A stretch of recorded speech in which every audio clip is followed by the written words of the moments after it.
Have you ever heard of a cedar rose and wondered if they were real? Well, they are, and aren't they beautiful? In today's video, I'm going to share with you some information about the tree, and then I'm going to share a few tips on things that you can do with the cedar roses. Here it is. This is the majestic Deodar cedar tree. Now, it's native to the Himalayas. It prefers full sun and a well-drained soil. It can grow 50 feet tall and 20 to 30 feet wide. So if you would like to use one of these in your landscape, just be sure that you have plenty of room for it to stretch out and reach its full potential. This one has been on our property for over 40 years and does get more water than it should, but it is still thriving fine. Typically here in North America, we tend to think of cedar trees looking like this, which is a darker green, kind of a scaly overlapping effect, where a Deodar cedar tree has a cluster of little pine needles that are held together and attached to the branch. Now this gives the tree a little bit more of a wispy texture. Here you can see some of the new spring growth coming out. It is a much lighter color of green. And again, those little clusters form this very airy effect, which makes it very attractive to have as a landscape tree. Now here are the cones in the fall. The cones take 2 to 3 years to mature. They start out green. Fast forward to this year of spring, we are currently having some wind storms, and you can see just how flowy and airy and almost like a dance that these trees perform in the wind. I could stand and watch them for hours. Now these trees at this time of the year, with the help of the wind, really start dropping their cones. You can see some little pieces falling there. The tree produces both male and female cones. The male cones are very soft. Their only purpose is to produce pollen, and then once that pollen is released, these fall to the ground. Now the female cone is tall and cylindrical, and it is in fact woody stem. Now normally the whole cone does not fall off the tree like this. This one's had its branch break in the windstorm, but you can see that little floppy part here in the top. This is what normally comes off when it's on the tree. And those little scales, the one that just fell off in my hand, those are what continue to fall off of the tree and just disintegrate with the wind over time. The top is where the seeds are, and that will make the cedar rose. Now when you go to search for these on the ground, they could already be open like this if the conditions are right.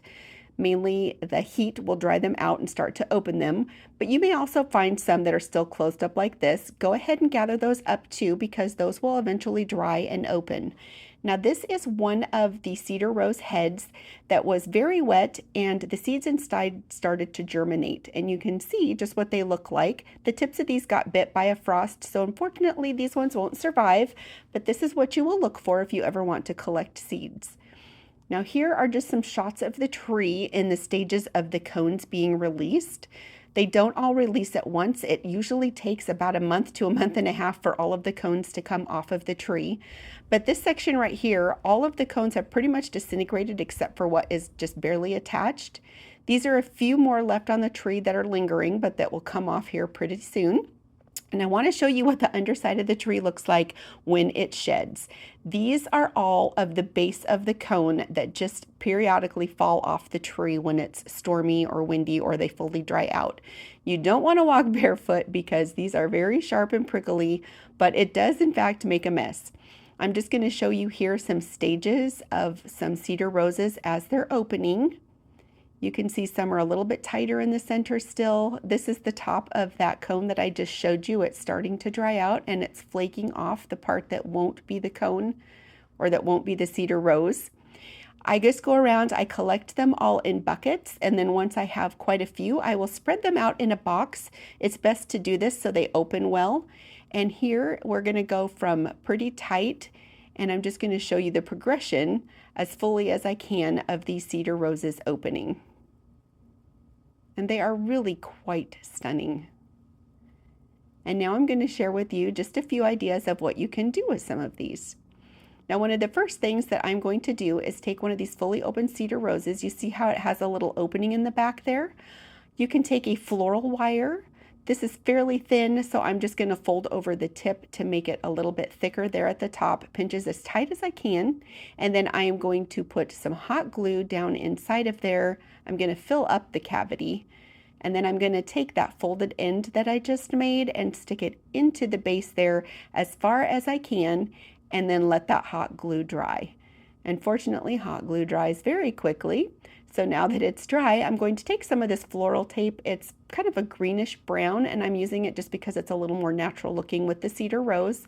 I'm going to wrap it around the base there, pinch it together, and then I'm just going to twist it all the way down the stem. And I like to use these in floral arrangements at Christmas with some cedar greenery.